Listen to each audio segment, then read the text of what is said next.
Salut, salut, salut, salut mes privilégiés. Bienvenue sur Vie de Gratitude, la chaîne qui t'encourage à vivre une vie de gratitude au quotidien. Ouais, nous rendons gloire à Dieu. Alléluia, nous rendons gloire à Dieu pour cette nouvelle journée. Nous rendons gloire à Dieu pour ses grâces. Nous rendons gloire à Dieu pour sa protection.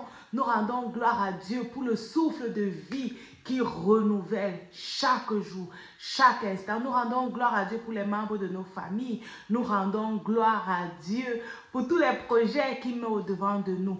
Aujourd'hui, sur Vie de Gratitude, nous allons encore parler du mariage. Oh, nous allons parler du mariage. Ça, c'est une saison dans laquelle le Seigneur voudrait que je vous encourage sur le mariage. Nous allons parler du mariage. Le mariage, c'est le fondement de la société.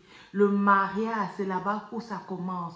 Pour avoir des hommes et des femmes qui travaillent dans une société pour l'épanouissement de cette société-là. Donc, nous ne pouvons pas négliger l'aspect du mariage. Je vous dis, nous ne pouvons pas négliger le mariage. Tout commence par là pour plusieurs. Et le Seigneur voudrait que, avant de te lancer dans ça, que tu puisses réellement être enseigné. Sinon, au lieu d'être un sujet de joie, un sujet de bonheur, un sujet d'épanouissement, un sujet de gratitude, ton mariage risque d'être un sujet de tristesse, un sujet de larmes, un sujet de combat spirituel. Combat après combat. Nous ne voulons pas que ce soit le cas.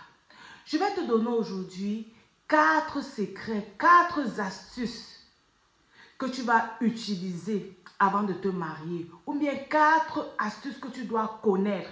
Parce que quand on parle du mariage, je vous dis, ce n'est pas le jeu. Il y a certaines choses que tu dois connaître avant de te lancer dans ça. Si tu t'es déjà lancé dans ça, ok, il n'y a pas de problème. Nous savons que le Seigneur va t'aider au travers de la prière. Rechercher la face de Dieu. Le Seigneur va réellement t'aider à sortir des difficultés dans lesquelles tu es en ce moment. Peut-être les difficultés liées au manque de connaissances, ok? Les difficultés liées réellement au manque de connaissances. Tu es entré aussi là-bas parce qu'il fallait entrer.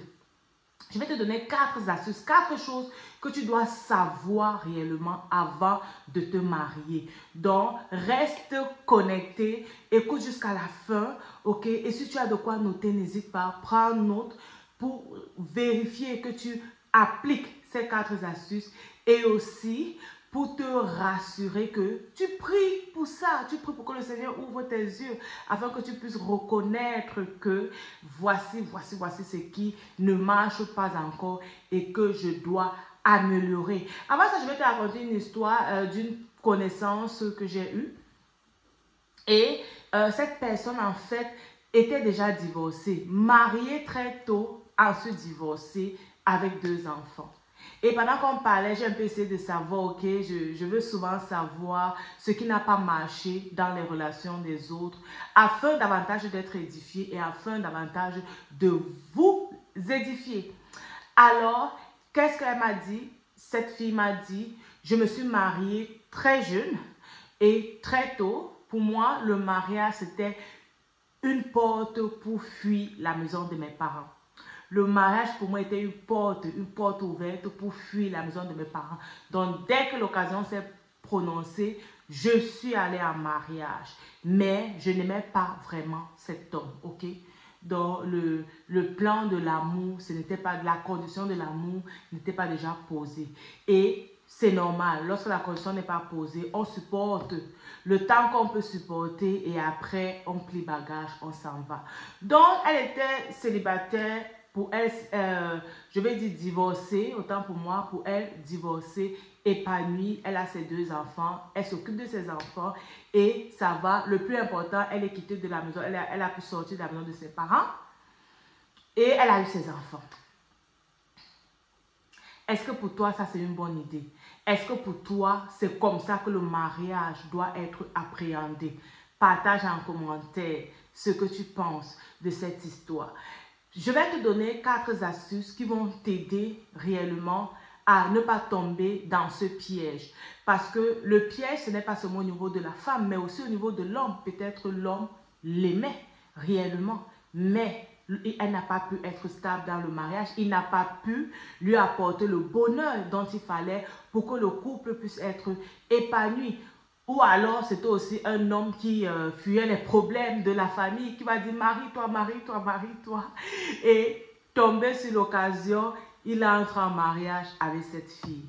Alors, quelles sont les astuces? J'ai promis de te donner 4 astuces qui vont réellement t'aider. Et ces astuces vont te permettre déjà pour toi de savoir si tu es prêt réellement à aller au mariage ou aller en mariage. Et de savoir aussi si la personne qui est en face de toi, qui vient te demander la main, est réellement prêt à aller dans le mariage. Le mariage, c'est pour la vie. La Bible dit que jusqu'à ce que la mort vous sépare, ça c'est notre souhait, ça c'est le type de mariage que nous voulons avoir. Un mariage où le nom de l'Éternel est glorifié et où le nom de l'Éternel est à la première position. Alors, la première chose que tu dois savoir, c'est que tu dois travailler ton mindset. Est-ce que tu es prêt à aller en mariage? Ne te marie pas parce qu'on t'oblige, ne te marie pas parce qu'on te met la pression, mais marie-toi parce que tu es prêt ou prête à te marier. Et ça n'a rien à voir avec l'âge.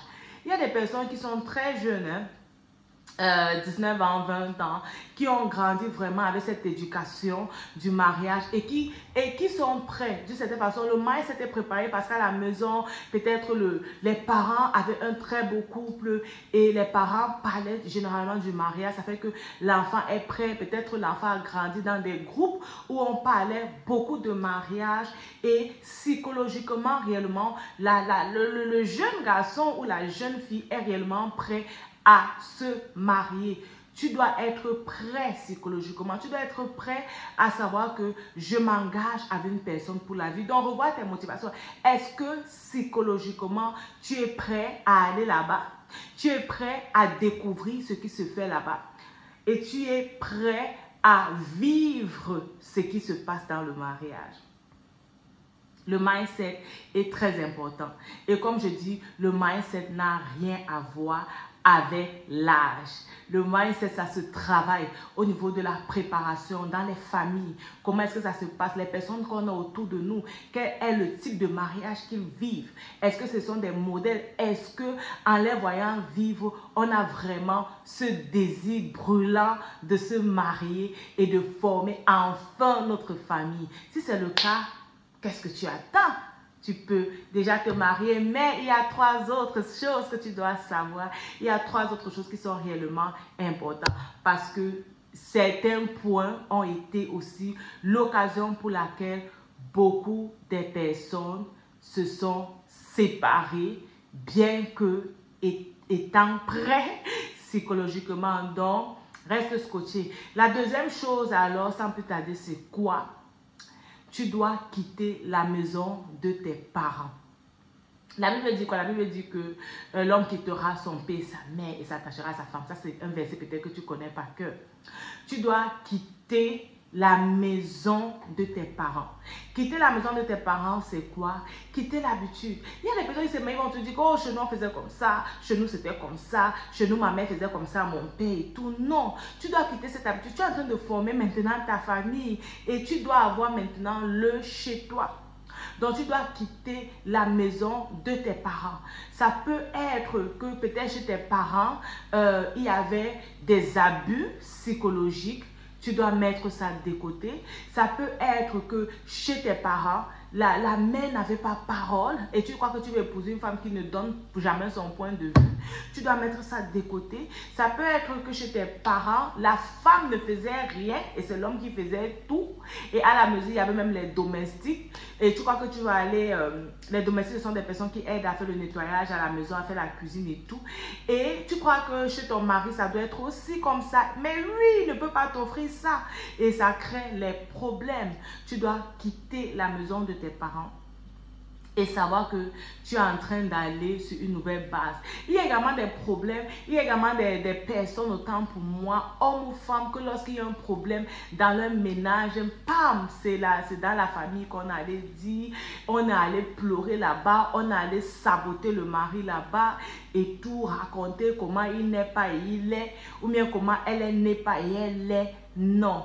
les problèmes dans le couple se résolvent dans le couple. Donc, tu dois, dans ce point également, quitter la maison de tes parents. Et ça commence déjà à se voir aussi dans les fiançailles. Ça commence à se voir déjà dans les fiançailles. Un partenaire ou une partenaire qui va tout te dire que ma mère fait comme ça, mon père fait comme ça, chez nous on fait comme ça, et après on fait comme ça, quand on mange on fait comme ça et tout. Ça, ce sont des signaux, ok, qui pour te montrer que ça, c'est une personne qui est encore trop attachée à la maison parentale. Ça, c'est une personne qui est encore trop attachée et il faut déjà travailler là-dessus pour être sûr que vous êtes réellement en train de bâtir quelque chose de bien, de bâtir quelque chose de solide. Je vais te donner comme ça le troisième conseil. Ça, c'est la troisième astuce. On ne peut pas l'ignorer, ok? Et on ne peut pas faire semblant de négliger ou bien essayer de négliger cet aspect. C'est l'aspect finance. C'est l'aspect finance. Est-ce que vous avez une source de revenus? Est-ce que une personne au moins a une source de revenus? Moi, je dis une personne au moins. C'est vrai qu'il y a des gens qui vont me dire non, c'est d'abord l'homme. Est-ce que l'homme a une source de revenus? Moi, je dis une personne au moins. Pourquoi? Parce que la Bible dit qu'ils ne seront plus deux, ils seront un. Donc, lorsque vous vous mariez, vous devenez une personne. Ok, vous devenez une seule chair. Et une personne, ça se voit dans tous les domaines. Ok, donc ce n'est pas seulement au niveau sexuel, mais c'est également aussi au niveau financier. Est-ce que vous êtes devenu une personne? Donc, est-ce que alors dans le couple, il y a une personne qui a quand même une source de revenus? Le couple va vivre de quoi? On ne se marie pas pour vivre de l'amour et de l'eau. Hein? C'est pas comme manger l'amour et on boit de l'eau et ça va. Non, il y a beaucoup d'implications. Il y a les factures qu'il va falloir payer. Il y a la nourriture. Et même seulement le problème de la nourriture, là, ça cause beaucoup de séparation dans le couple. Quand la femme va te dire, mais qu'est-ce que je vais manger et tout. J'ai promis aujourd'hui de te donner 4 astuces, ok, qui vont réellement t'aider et te préparer pour le mariage. Alors, la 4e astuce que je vais te donner aujourd'hui, c'est de bâtir sur des fondements solides. Bâtir réellement sur ce fondement-là qui ne va pas s'ébranler avec les tempêtes, avec les problèmes, avec les difficultés liées au mariage. Et pour moi, le fondement solide que je te recommande aujourd'hui, c'est bâtir sur Dieu. Ok? Bâtir sur la parole de Dieu. Avec ton fiancé, au lieu de prendre le temps pour faire les amourettes, ok? Prenez le temps réellement pour prier. Prenez le temps pour passer dans la présence de Dieu. Prenez le temps pour méditer ensemble la parole de Dieu. J'ai fait une autre vidéo. Je vais te mettre le lien en commentaire ou sur la barre de description. J'ai fait la vidéo où je t'ai donné les différents points de prière pour t'aider dans le mariage ou bien pour t'aider à bien entrer dans le mariage. Je t'encourage à écouter cette vidéo-là et à prendre ces différents points de prière en fonction de où tu te situes en ce moment et réellement à prier. La Bible dit quoi? 2 valent mieux qu'un, mais la corde à 3 fils ne se rompt point. Et Dieu est réellement la personne centrale que vous devez mettre dans votre mariage, que vous devez mettre dans votre vie de couple. Je te rassure, c'est la seule personne qui peut réellement vous aider. Les difficultés vont venir, les mésententes vont venir, les intrus vont vouloir venir pour vous séparer et vous diviser.